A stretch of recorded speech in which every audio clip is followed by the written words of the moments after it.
Hey, my friends. We're now going to be looking at the topic of inverse functions. Now, I believe I gave you a analogy of what this is about. Basically, let's refer to this box as your function fx. Okay, inside the function, you have variables, numbers, whatever it is. And the process of inversing it, right, is just something equivalent to turning something inside out. Okay, it's similar but not the same. Okay. Now, in terms of your actual mathematics syllabus, you can't really use this as an example, right? It's just for your understanding. Now, to really understand in terms of your own syllabus, what does it look like if we inverse this function, right? The inverse of this function, let me just show you real quickly. It's going to be equals to what? It is equal to the cube root of x minus 1. Okay, I'll show you how to do this later, but understand the concept first. And now let's plot it on this graph. When you plot it, you actually realize the symmetry is quite similar.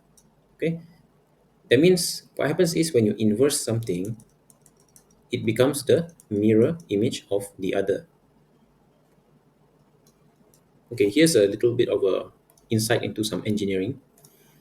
It's just an example. You can skip it and go straight to the theory of how we're going to calculate. But for now, this is a side story. How you must be wondering maybe how is this even relevant to life, right? Now I'll give you an example. In engineering we use a program called SolidWorks. All right. So in SolidWorks we have some kind of function called a mirroring function. Okay, mirroring function. That means we can draw a certain design. We only need to draw half of the design. Meaning to say, let's say I want to draw a nut or a washer. So I draw something like this. Okay. And then let's just say we are lazy. We don't want to draw one, two, three, four, five, another 10 more, right? Normally you should draw the full thing, right? That's a full washer, right? Some kind of metal part.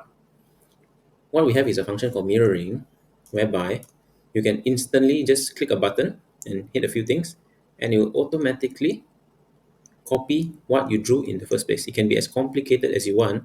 It's going to be the complete mirror image of each other, right? So that's just a side story of actually why you are learning some things like this. Maybe you want to be a programmer, so on and so forth. Now let's move on to the actual part of your syllabus. How do we actually find inverse function?